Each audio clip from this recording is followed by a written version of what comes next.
তিনিখনকৈ ফৌজদাৰী আইন, যিটো ফৌজদাৰী তিনিখন আইন, আৰু এই তিনিখন আইন ব্ৰিটিছ কালৰ পৰা এই তিনিখন আইন চলি আছিলে। আৰু কিন্তু এই ফৌজদাৰী আইনৰ কিছু সাল সলনি কৰা হৈছে, কিছু ধাৰাৰ সাল সলনি কৰা হৈছে, কিছু ধাৰা যেনেধৰণৰ পূৰ্বৰ ধাৰা আছিলে, আৰু তাৰ সমান্তৰালভাৱে এই ফৌজদাৰী আইন তিনিখনত কেনেধৰণৰ কি সুবিধা থাকিব বা ক'ত সুৰুঙা থাকিব সেয়াও আমি জনাৰ চেষ্টা কৰিম। আৰু জ্যেষ্ঠ যি অধিবক্তা আমাৰ সৈতে উপস্থিত আছে বিজন মহাজন, আৰু বিজন মহাজনক আমি প্ৰথমেই এই এটা কথা সুধিব বিচাৰিছোঁ যে এটা আইন তিনিখন যিহেতু বিধেয়কলৈ পৰিণত হৈছে, গতিকে জনসাধাৰণৰ হিতৰ বাবে কেনেধৰণৰ কি এইবাৰ উল্লেখ আছে বা তাতে বা পূৰ্বৰ যিবোৰ ধাৰা আছিলে কেনেধৰণৰ সেই ধাৰাবোৰ সন্নিৱিষ্ট কৰি তাৰ নতুন এটা ৰূপ দিয়া হৈছে। গতিকে প্ৰথমে সুধিব বিচাৰিম যিটো FIR, যিটো ফাৰ্ষ্ট ইম্পৰ্টেণ্ট যিটো ৰিপৰ্ট যিটো আছিলে পূৰ্বে, গতিকে এতিয়াৰ সেই FIR ক্ষেত্ৰত ক'ৰবাত সাল সলনি হৈছে নেকি? সুন্দৰ প্ৰশ্ন। In the Indian criminal justice delivery system এই নতুন আইন প্ৰণয়ন আৰু তাক আজিৰ তাৰিখৰ পৰা প্ৰৱৰ্তন হ'ব।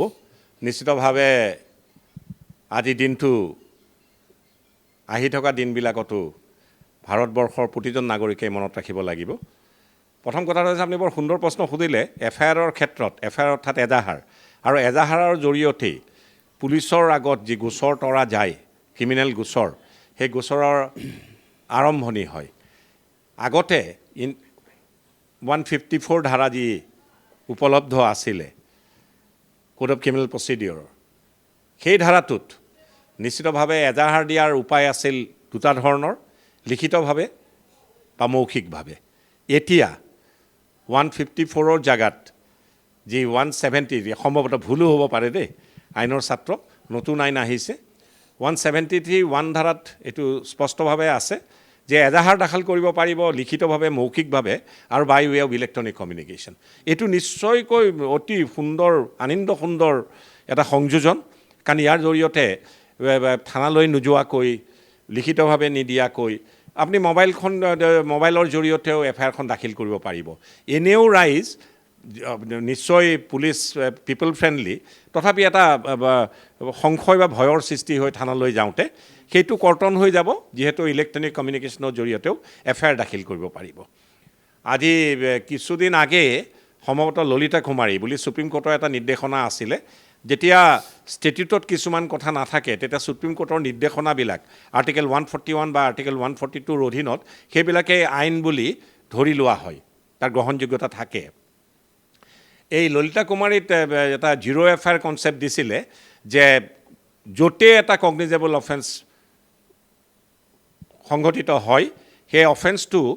সেই থানাতেই যে এজাহাৰখন দাখিল কৰিলে ল'ব লাগিব এনেকুৱা নহয়। ভাৰতবৰ্ষৰ যি প্ৰান্ততে নহওক FIR-খন দাখিল কৰিলে কগনিজেবল অফেন্স হ'লে যি প্ৰান্ততেই নহওক কিয়, ঘটনাটো সংঘটিত নহওক, তাক সেই থানাৰ অফিচাৰ ইনচাৰ্জজনে ৰেজিষ্টাৰ কৰিব লাগিব, আৰু পিছত তদন্তৰ বাবে যি জেগাত সংঘটিত হৈছিল তালৈ পঠাই দিব লাগিব ইত্যাদি ইত্যাদি। সেই আৰ্টিকেল 141, 142ৰ অধীনত এই ললিতা কুমাৰীৰ নিৰ্দেশনাটো আছিলে। এতিয়া অতি সৌভাগ্যৰ কথা যে 171 ধাৰাত FIR সন্দৰ্ভত, এজাহাৰ সন্দৰ্ভত DNS-ত যিটো ধাৰা সন্নিৱিষ্ট হৈ আছে, তাত লিপিবদ্ধ আকাৰত কৈছে that whatever be the place of occurrence, if a cognizable offense is made out, automatically officer in charge of that particular police station where the FIR is lodged, irrespective of his jurisdictional authority, it has to be registered. অৰ্থাৎ আজি লতাশিল থানাত এজন ব্যক্তিয়ে যদি এখন এজাহাৰ দিবলৈ যায় এটা কগনিজেবল অফেন্স সংঘটিত হোৱা বুলি, সেই ঘটনাটো যদি চান্দমাৰী থানাৰ অন্তৰ্গত এলেকাটো হয় বা নগাঁওতো হয়, মই উদাহৰণস্বৰূপেহে কৈছোঁ, অন্য প্ৰান্তত হ'লেও কগনিজেবল অফেন্স যদি সংঘটিত কৰাৰ প্ৰমাণ এজাহাৰখনত থাকে বা লিপিবদ্ধ আকাৰত সেই এলিগেশ্যনটো থাকে, তেতিয়া লতাশিল থানাৰ অফিচাৰ ইনচাৰ্জজনেও সেই গোচৰটো ৰুজু কৰিব লাগিব। এইটো নিশ্চিতভাৱে জিৰ' FIR-ৰ যি ললিতা কুমাৰীৰ কনচেপ্ট আছিল, সেইটো আৰ্টিকেল 141, আৰ্টিকেল 142ৰ অধীনত আইন হিচাপে বিবেচিত হৈছিলে। এতিয়া কিন্তু 154ৰ জাগাত, ছেকশ্যন 154ৰ জাগাত যি 173(1) ধাৰা আহিছে, তাত এইটো লিপিবদ্ধ আকাৰত আছে। ইয়াত আৰু এটা কথা, সম্ভৱতঃ 171(3) উপধাৰাত ছাবছেকশ্যনটো লিপিবদ্ধ আকাৰত আছে যে যিবিলাক গোচৰৰ BNS-ৰ 7 বছৰলৈকে তদন্তৰ অন্তত কাৰাদণ্ডিত হ'ব পাৰে সেই গোচৰবিলাকৰ এখন যদি কগনিজেবল অফেন্সো হয় যদি এখন FIR দিয়ে তাত প্ৰথমে আৰক্ষীয়ে এটা প্ৰিলিমিনাৰী ইনকুৱাৰী কৰিব পাৰিব অফিচাৰ ইনচাৰ্জজনে DSP লেভেলৰ তেওঁৰ ওপৰৰ অফিচাৰৰ অনুমতি সাপেক্ষে 14 দিনলৈ সেইটো চলাব পাৰিব আৰু 14 দিন চলোৱাৰ পিছত যদি সমল থাকে ইনভেষ্টিগেশ্যনটো আগবাঢ়িব নহ'লে ইনভেষ্টিগেশ্যনৰ ইতি পৰিব ইয়াৰ দুটা দিশ নিশ্চিতভাৱে আৰক্ষী বিষয়া হ'লে নিশ্চিতভাৱে তদন্ত দিশেৰে চলিব আৰু সমল পালে নিশ্চিতভাৱে তদন্ত ব্যাহত নহ'ব অব্যাহত থাকিব চলি থাকিব কিন্তু যদি তাত কিবা কেৰণৰ সৃষ্টি হয় তেতিয়াহ'লে সত্যতা থাকিলেও প্ৰিলিমিনাৰী ইনকুৱাৰীৰ সময়তে কিছুমান গোচৰ নস্যাৎ হৈ যাব আকৌ ৰাইজ এজাহাৰকাৰীজন আদালতমুখী হ'ব লাগিব ইয়াৰ সুফলো আছে কুফলো আছে কিন্তু যিহেতু ষ্টেটুটত অন্তৰ্ভুক্ত হৈছে নিশ্চিতভাৱে ৱেলকাম জনাব লাগিব আৰু এটা কথা আপোনাক সুধিব বিচাৰিছোঁ যে যিটো আপোনাৰ আৰক্ষী জিম্মা বুলি কোৱা হয় বা ন্যায়িক জিম্মা বুলি কোৱা হয় এই জিম্মাটো ক'ৰবাত আজিৰ তাৰিখত এই নতুন যিখন প্ৰৱৰ্তন হৈছে সেই ক্ষেত্ৰত জিম্মাৰ কিবা ম্যাদটো বৃদ্ধি কৰি দিয়া হৈছে নেকি বা সেই জিম্মাৰ সময় চোৱাখিনিত যিটো FIR যিটো এটা সময়সীমা থাকে আপুনি বৰ সুন্দৰ প্ৰশ্ন কৰিছে এইটো এনেকুৱা ধৰণৰ আগতে আছিলে 167 of the code of criminal procedure তাত আছিলে যে এজন ব্যক্তিক যদি কৰায়ত্ব কৰে তেওঁক যদি তদন্তৰ খাতিৰত পুলিচ হেফাজতত দিবলগীয়া হ'ল তাৰ সময়সীমা আছিলে 14 দিন 167ত এতিয়া সম্ভৱতঃ ছেকশ্যন 187 এই ধাৰাটো সংলগ্ন হৈছে 167ৰ জেগাত 187টো আহিছে এতিয়াও সেই সময়সীমা 14 দিনে আছে 14 দিনে সময়সীমা আছে আগতে খালি এটা সম্ভৱতঃ অনুপম কুলকাৰ্ণী বোলা সুপ্ৰিম কোৰ্টৰ এটা নিৰ্দেশনা আছিলে এটা অথৰিটি আছিলে সেইটো আৰ্টিকেল 141 142ৰ অধীনত তাৰ জৰিয়তে এজন ব্যক্তিক এটা গোচৰত যদি কৰায়ত্ব কৰা হয় তেওঁক যদি পুলিচ হেফাজতত বিচৰা হয় আদালতে যদি দিয়ে 14 দিনলৈকে দিব পাৰিব 14 দিনৰ অন্তত কিন্তু সেই গোচৰটোত সেই বিশেষ ব্যক্তিজনক অভিযুক্তজনক বা একিউজজনক আৰু পুলিচ কাষ্টডি নিব নোৱাৰিব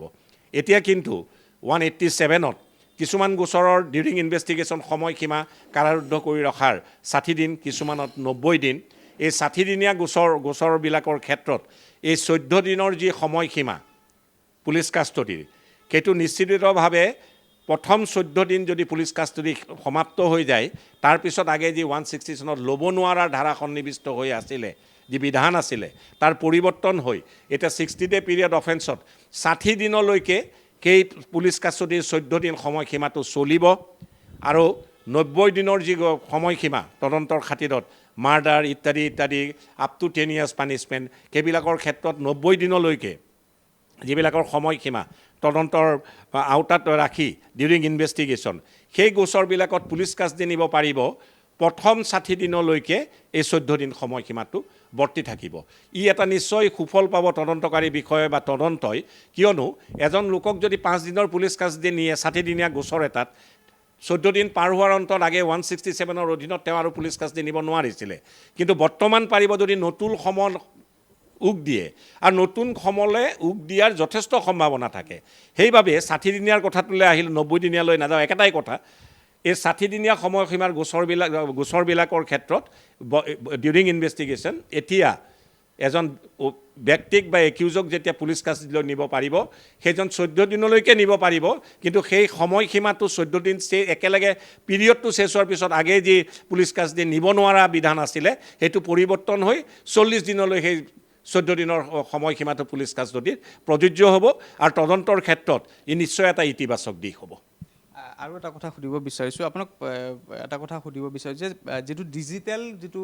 FIR কথা কৈ থকা হৈছে বা ইয়াত সন্নিৱিষ্ট কৰা হৈছে যে ডিজিটেলি আপুনি এখন FIR দিব পাৰিব যিকোনো স্থানৰ পৰা আপুনি FIR দিব পাৰিব কিন্তু কথাটো হ'ল সেই FIRখন দিয়াৰ পিছত তাৰ 3টা দিনৰ পিছত আকৌ মানুহজন ফিজিকেলি গৈ এখন FIR কিন্তু দিব লাগিব এনেধৰণৰ তাৰ লগত যিখিনি সংলগ্ন প্ৰথম কথাটো হৈছে গোচৰটোৰ আৰম্ভণিটো এতিয়া ট্ৰাইলৰ ক্ষেত্ৰত কি হয় যে FIRখন দেৰিকৈ দিলে ট্ৰাইলৰ ক্ষেত্ৰত একিউজে বেনিফিট পায় ইত্যাদি ইত্যাদি এতিয়া কিন্তু FIRখন দিলেই ৰেজিষ্ট্ৰেশ্যনটো হ'ব তাৰপিছত এইবিলাক টেকনিকেলিটিজ তেওঁ আহিব লাগিব তেওঁ শাৰীৰিকভাৱে উপস্থিত হ'ব পাৰিব তাৰ জৰিয়তে কিন্তু প্ৰথম বিধানটো থাকি যাব যে FIRখন ডিজিটেলিও দিব পাৰি আৰু ডিজিটেলি দিলে জেনেৰেল ডায়েৰী এণ্ট্ৰিয়ে হওক বা ৰেগুলাৰ কেছেই হওক বা প্ৰিলিমিনাৰী ইনকুৱাৰীয়ে হওক, আৰক্ষীয়ে তাৰ ওপৰত দৃষ্টিগোচৰ কৰিব লাগিব আৰু তাৰ ৰেকৰ্ড আৰক্ষী থানাত ৰৈ যাব। ই নিশ্চয় তদন্তৰ ক্ষেত্ৰত সুফল হ'ব। আৰু এটা কথা আপোনাক সুধিব বিচাৰিছোঁ, ট্ৰান্সজেণ্ডাৰসকলক এইবাৰ অন্তৰ্ভুক্ত কৰা হৈছে। যিহেতু পূৰ্বে তেনেধৰণৰ কোনো হয়তো থাকিব পাৰে ক'ৰবাত, কিন্তু ট্ৰান্সজেণ্ডাৰসকলক এনেধৰণৰ বিশেষ কিবা এটা তাত ইয়াত এতিয়া এনেকুৱা ধৰণৰ আইনৰ ছাত্ৰ হিচাপে মই কৈছোঁ, এই ডেফিনেশ্যনৰ যিটো 210 ধাৰা, তাত এইটো লিপিবদ্ধ আকাৰত আছে। আগে আছিলে খালি মেল ফিমেল, এতিয়া জেণ্ডাৰৰ ক্ষেত্ৰত ট্ৰান্সজেণ্ডাৰটো অন্তৰ্ভুক্ত হৈছে। খালি ইয়াত এনেকুৱা ধৰণৰ কথা আপুনি মানে মই কৈয়ে দিওঁ, আগতে regarding prevention of homosexuality, bestiality, non consensual sex with transgenders, সেইবিলাকৰ ক্ষেত্ৰত এটা পেনেল ধাৰা সন্নিৱিষ্ট হৈ আছিলে ইণ্ডিয়ান পেনেল কোডত। সেইটো আছিল 377 of the Indian panel code. কিন্তু আজিৰ তাৰিখত 377 of the Indian panel code, তাৰ সংলগ্ন ধাৰা বা কৰেছপণ্ডিং ধাৰা BNSত উপলব্ধ নাই। মই আপোনাক এক্সাম্পল স্বৰূপে এটা কথা দিব পাৰোঁ যে যোৱা মাহৰ 14 তাৰিখ অৰ্থাৎ 14/6/2024 এটা specific instance within the territory of India, গোৰখপুৰৰ এখন হোটেলত 4জন ব্যক্তিয়ে এজন 23 বছৰীয়া যুৱকক ছডমাইজ কৰিছিলে আৰু তাৰ ফলত কিছুদিনৰ পিছত তেওঁ অপবাদ সহ্য কৰিব নোৱাৰি তেওঁ ছুইচাইডৰ পথ বাছি লৈছিলে। এতিয়া সেই গোচৰটো ৰুজু হৈছিল 377 of the Indian panel code আৰু অন্যান্য IPC ধাৰা ইত্যাদি সংলগ্ন কৰি। কিন্তু আজিৰ তাৰিখত এটা ডাঙৰ প্ৰশ্নবোধক চিন, সেই ঘটনাটো যদি আজিৰ তাৰিখত আজি 1 তাৰিখ, আজিৰ পৰা প্ৰণয়ন হোৱা আইনখিনি প্ৰয়োগ হৈছে, তেতিয়াহ'লে কি হ'ব? নিশ্চিতভাৱে 377 ধাৰাটো নাথাকিব। কোন ধাৰাত আৰক্ষীয়ে গোচৰ ৰুজু কৰিব পাৰিব বা নোৱাৰিব, সি এটা ডাঙৰ প্ৰশ্নবোধক চিন। আপুনি আৰু এটা প্ৰশ্ন সুধিলে যে আগতে IPCত আছিলে 304A of the Indian panel code. 304A কি আছিলে যে ৰেছ এণ্ড নেগলিজেণ্ট ড্ৰাইভিঙৰ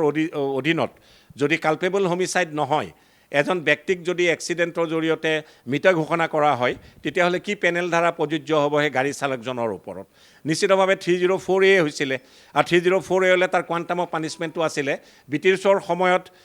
আই থিংক 1860, 163 বছৰ পাৰ হৈ গ'ল। তেতিয়া প্ৰণয়ন হৈছিল, মেকলে চাহাব আছিল ইণ্ডিয়ান ল কমিশ্যনৰ ফাৰ্ষ্ট চেয়াৰমেন, তেওঁৰ দিনত এইবিলাক প্ৰণয়ন হোৱা আইন। তেতিয়া তাৰ বিধান আছিলে 2 বছৰলৈ কাৰাদণ্ডিত হ'ব পাৰে। সেইটো আজি তাৰ তাৰিখত ভাৰতৰ জনসাধাৰণে কয় যে তেতিয়া ব্ৰিটিছবিলাকে বেছি বগা ৰঙৰ মানুহে বেছি গাড়ী চলাইছিল আৰু মৃতকবিলাক ক'লা ৰঙৰ আছিলে, সেইবাবে এই ডিছপেৰিটিটো হৈছিলে। এই নতুন আইনত কিন্তু এই বা ৰেছ এণ্ড নেগলিজেণ্ট ড্ৰাইভিং, সেইটো সম্ভৱতঃ 106(2) উপধাৰা BNSৰ যিটো নতুনকৈ সংযোজন কৰা হৈছে, তাত ৰেছ এণ্ড নেগলিজেণ্ট ড্ৰাইভিঙৰ জৰিয়তে যে এজন ব্যক্তি যদি মৃত ঘোষণা কৰা হয়, if it doesn't amount to culpable homicide, then he would be punished to an extent of 10 years। কিন্তু গণতন্ত্ৰত ৰজা আৰু ৰাইজৰ দাহ। এতিয়া কি হ'ল, এই আইনখন যেতিয়া নতুনকৈ আহিলে, তেতিয়া ট্ৰেন্সপৰ্টাৰ্ছবিলাকে ষ্ট্ৰাইক আৰম্ভ কৰি দিলে আৰু চৰকাৰ নতশিৰ হ'ল। সেইকাৰণে আজিৰ তাৰিখৰ পৰা সকলো ধাৰা BNSএ হওক, BNSSএ হওক, BSএ হওক, সকলো ধাৰা প্ৰয়োগ হ'লেও এই ধাৰাটো কিন্তু 1062 উপধাৰাটো কিন্তু বা যি ধাৰা 304A যিটো সংলগ্ন ধাৰা এই BNSত, সেইটো কিন্তু প্ৰয়োগ নহ'ব। কাৰণ ট্ৰেন্সপৰ্টাৰ ষ্ট্ৰাইকে যদি তেতিয়া ট্ৰেন্সপৰ্ট ষ্ট্ৰাইকটো কৰিলেহেঁতেন, অত্যাৱশ্যকীয় সামগ্ৰী এক প্ৰান্তৰ পৰা আন প্ৰান্তলৈ নগ'ল হৈ, আৰু গণতান্ত্ৰিক দেশত এইবিলাক হয়। সেইকাৰণে সেই ধাৰাটো আজি প্ৰযোজ্য নহ'ব। ইয়াত কিন্তু এটা প্ৰশ্নবোধক চিন আছে। আজিৰ তাৰিখত যদি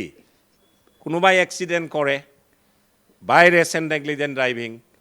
if it doesn't amount to culpable homicide, and if he does not inform police